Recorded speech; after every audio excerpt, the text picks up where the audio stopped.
Olá, sou o pastor Antônio Oliveira e o meu canal é Verbo e Vida. Se você é novo por aqui, deixe seu like, ative o sininho de notificações para receber novos vídeos.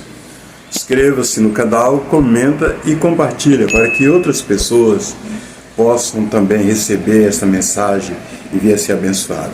O Evangelho de Lucas, capítulo 24, versículo 3 a seguir, diz assim: Naquele mesmo dia, 2 deles estavam de caminho para uma aldeia chamada Emaús, distante de Jerusalém 60 estádios. Iam conversando a respeito de todas as coisas sucedidas. E aconteceu que, enquanto conversavam e discutiam, o próprio Jesus se aproximou e ia com eles. Os seus olhos, porém, estavam como que impedidos de o reconhecer. Jesus se aproxima desses 2 discípulos logo após a sua morte, o seu sepultamento, logo após também a ressurreição, que aquele era o 3º dia, e eles iam conversando, mas só que os seus olhos estavam impedidos de reconhecer Jesus, pois eles estavam tão preocupados a respeito do que tinha acontecido, a respeito do seu entendimento errado, pois eles acreditavam e achavam que era Jesus que viria para fazer frente ao Império Romano.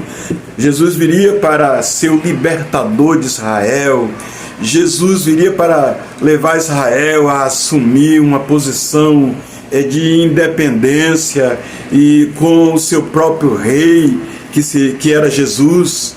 E o entendimento deles era um entendimento totalmente errado, e eles vão conversando naquilo ali.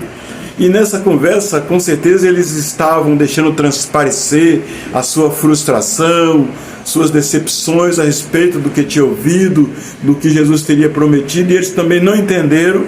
E aí Jesus se aproxima deles e eles não reconheceram Jesus. Isso me chama muita atenção. Jesus se juntou a eles e começou ali a participar da conversa, e eles não conseguiram reconhecer Jesus.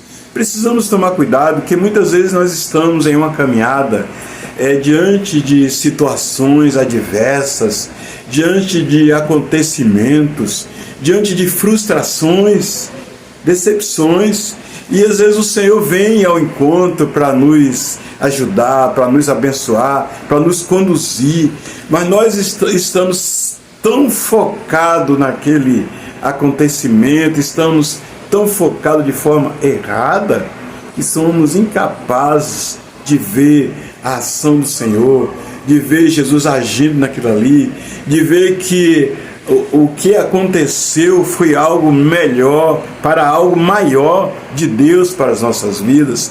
E aí eles vão conversando, e aí Jesus entra na conversa e pergunta: mas que conversa é essa que vocês estão conversando? E que assunto é esse que vocês estão tratando? Aí eles se voltam para Jesus: tu é estrangeiro ou forasteiro aqui, tu não sabes dos últimos acontecimentos que aconteceu com Jesus, poderoso em obras, palavras, em que nós depositamos nele toda a nossa confiança, esperando ele como sendo o libertador de Israel, aquele que haveria de quebrar o jugo, de quebrar o cetro de poder do Império Romano sobre nós. E no entanto, hoje já é o 3º dia, ele foi preso, ele foi maltratado, ele foi crucificado, e até agora nós estamos aqui sem essa proteção, sem saber o que vamos fazer, o que será de nós agora. E aí Jesus segue com eles, e aí Jesus diz: nécios, tardos de coração, vós não leste o que disse Moisés, o que escreveu Moisés? Desde Gênesis, do Gênesis já começa falando de Jesus. Gênesis 3,15, quando Deus diz: da semente da mulher nascerá aquele que há de esmagar a tua cabeça. Foi Deus que declarou a derrota de Satanás. E agora Jesus fala com eles: olha, Moisés escreveu a meu respeito, Moisés falou, vós não leste o que disse, o que escreveu Moisés a respeito do que aconteceria, de como seria recebido o Messias. E aí eles ficaram ali ouvindo, prestando atenção, seguiram viagem. E aí Quando chega na aldeia de Emaús, Jesus passa à frente deles, ele diz: fica conosco, Senhor. E aquilo ali compungiu Jesus. E Jesus entrou para ficar com eles, e eles ali com medo, amedrontado, sem saber o que iria acontecer, poderia se desencadear uma perseguição ferrenha sobre eles. E aí Jesus pede um pão, e quando Jesus parte aquele pão, a maneira que Jesus partiu o pão chamou a atenção daqueles discípulos. Aquilo causou impacto neles. Jesus tinha a sua maneira peculiar de partir o pão.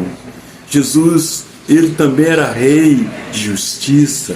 Jesus também era rei soberano.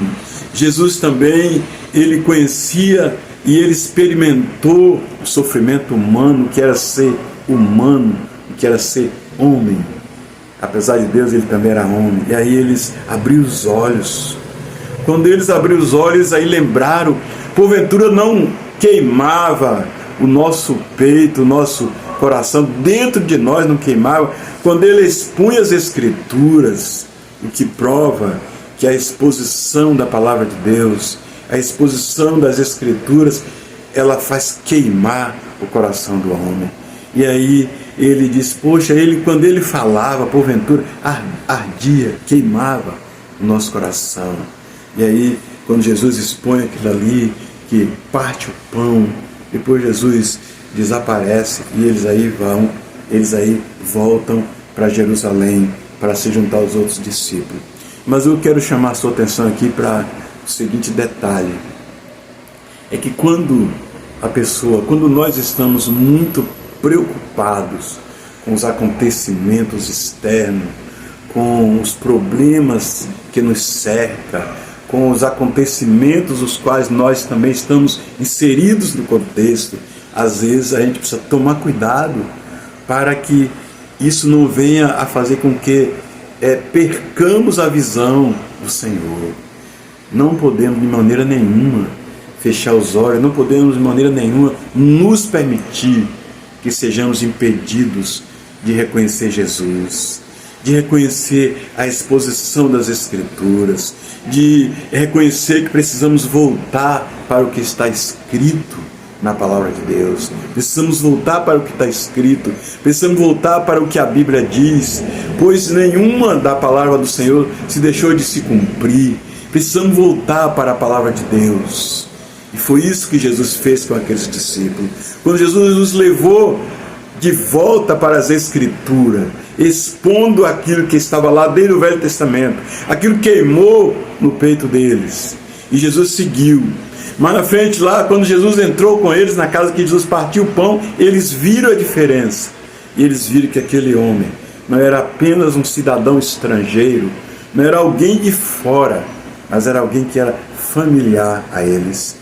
Era alguém que era familiar a eles. E aí Jesus fez aquilo ali, partiu o pão, distribuiu com eles, comeram e Jesus desapareceu. Então eu quero chamar a sua atenção.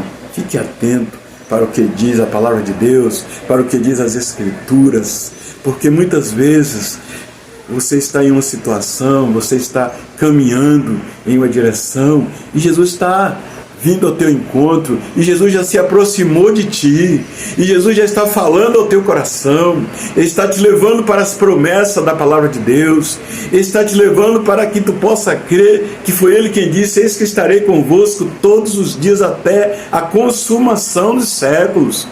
Jesus está falando que Ele jamais vai te deixar só. Jesus está falando que não devemos nos preocupar com o dia de amanhã. Mateus 6,34. Basta cada dia o seu próprio mal. Se preocupar com o amanhã significa antecipar o sofrimento. É isso que o Senhor Jesus está falando, que não devemos nos preocupar com o dia de amanhã. Mas eles estavam tão envolvidos, tão mergulhados nos acontecimentos, naquilo que na interpretação deles não era para ter sido daquele jeito, porque Deus tem a sua maneira própria de agir, Deus tem a sua maneira peculiar de agir com a sua igreja, com o seu povo. Deus tem a sua maneira particular de tratar com cada um de nós.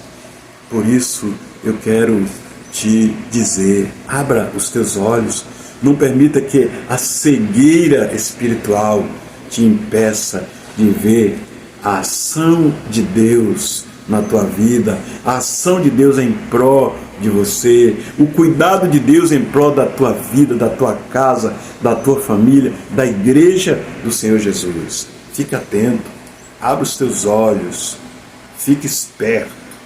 Jesus pode estar falando contigo e tu não está conseguindo entender e muito menos identificá-lo como Filho de Deus, como aquele que morreu e que ressuscitou, e que as suas promessas, cujas promessas continuam válidas, porque as promessas não têm prazo de validade. Fica atento, olha para os céus, para que você não seja desviado no seu pensamento, no seu olhar do Senhor e Salvador Jesus Cristo. Deus te abençoe. Deus tem sempre um pão, Deus tem sempre uma providência, Deus tem sempre um despertamento para aqueles que conseguem abrir os olhos e ver a ação dele em todas as coisas e ver que não está só. Deus te abençoe.